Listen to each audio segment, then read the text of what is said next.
Washington, the Senate's top Democrat is backing a bill that would strike down a long-standing federal prohibition on marijuana, embracing a proposal that has slim chance of becoming law yet demonstrates growing public support for decriminalizing the drug.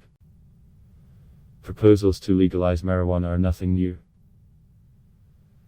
But Senate Majority Leader Chuck Schumer is a sponsor of the effort unveiled Wednesday, underscoring how a once fringe idea is increasingly mainstream.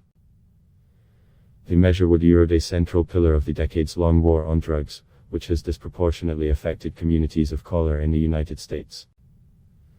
"I will use my clout as majority leader to make this a priority in the Senate," said Schumer, of New York, who is the first Senate leader to support such an effort.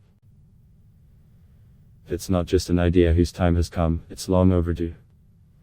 The bill would treat marijuana much like alcohol or tobacco, allowing it to be taxed and regulated.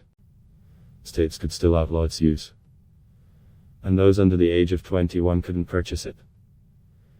It would remain illegal to sell significant quantities without proper licensing and authorization, much like bootlegging alcohol. It would also clear the path for additional cannabis medical research. But besides clearing obstacles to recreational use, advocates say the bill would help the poor and those from communities of color who have disproportionately been arrested, charged and jailed for marijuana crimes. The bill would expunge federal nonviolent convictions and allow for records of them to be sealed.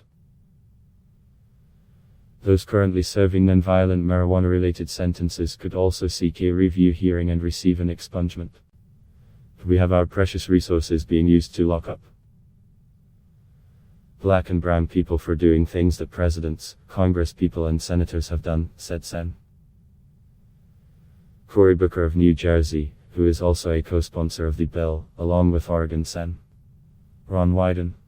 A similar bill has passed the House. But the measure faces a virtually non-existent path in a narrowly divided Senate, where 60 votes are needed to pass most legislation. Schumer acknowledged that not all Democrats support the bill.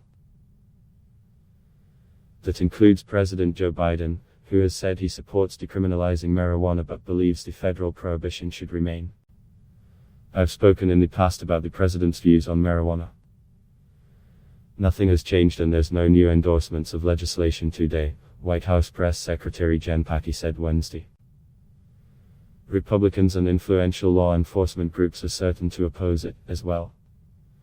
"I don't understand how Republicans who say they are for states' rights won't support what my colleagues are talking about," said Wyden. "What this bill does is we decriminalize at the federal level, but we don't require states to legalize." Schumer and the other sponsors of the bill say their proposal is a discussion draft that's intended to get the conversation started. Though 18 states have legalized recreational use and 37 allow for some sort of medical marijuana, the remaining federal prohibition has created headaches for the industry in states where it is legal, making it hard for businesses to get banking services and loans. Those in the marijuana industry called Schumer's support a significant advance. "It is a big ask and I'm a realist," said Joe Caltabiano, CEO of Choice Consolidation Corporation and the co-founder of Cresco Labs. "It will take a lot to get this bill through Congress." Maritza Perez, of the Drug Policy Alliance, said Congress is finally catching up with where the general public has long been. Meanwhile, those who are convicted of marijuana-related offenses face life-altering consequences, making it hard to get a job or receive public benefits. Earlier this month, American sprinter Sha'Carri Richardson was left off the U.S.